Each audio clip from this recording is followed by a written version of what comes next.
Good morning. May magandang tanghali. Update lang dun sa ginagawa namin isang bus. May-ari ito. Repair. Linis lang. Tapos primer. Balit sahig din. Bali, nilinis ko na to kahapon. Nag-car wash niya. Tinanggal na yan lahat. Ito, nilinis na rin yan. Para latag ng sahig. Yan. Inangat na yung service door. Yan. Kalansay na yung loob. Yan yung plywood. Pero nasa baba yung karamihan. Ano to? Sa service door. Sample lang. Ay, hindi siya sample pala. Siya na talaga. Hindi na lang namin binaba. Naglinis si kahapon. Tapos ngayon, magpa-primer dyan sa mga bakal. Yan. Yung pinakagwapo naming helper. Oh. Si Rex Vargas Sari. Natawa si Gago. Yan, service door. Bali, 4 ang service door na ito eh. Yutong.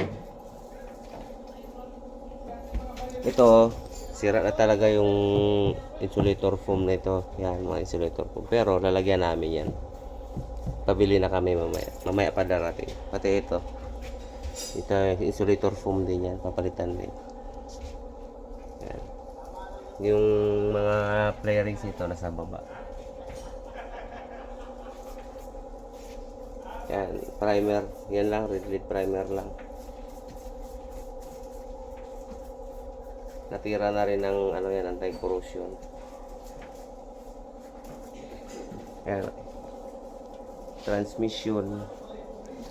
Ito naman yung housing ng ano, electrical.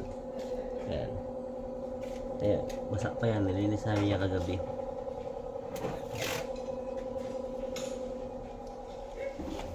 Yes. Pag dumating na yung mga gamitin namin mamaya, tuloy-tuloy na ito, magsasahig na ako. Sahig dito sa taas, tapos doon naman sa baba. Ayun, sasahigan din yan. Baba.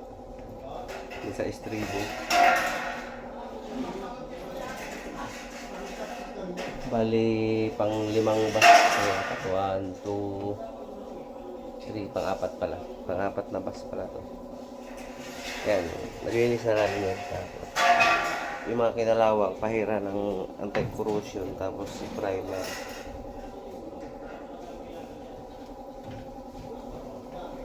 Ito, di namin binaklas lahat dahil nahihirapan kami pag binaklas namin lahat.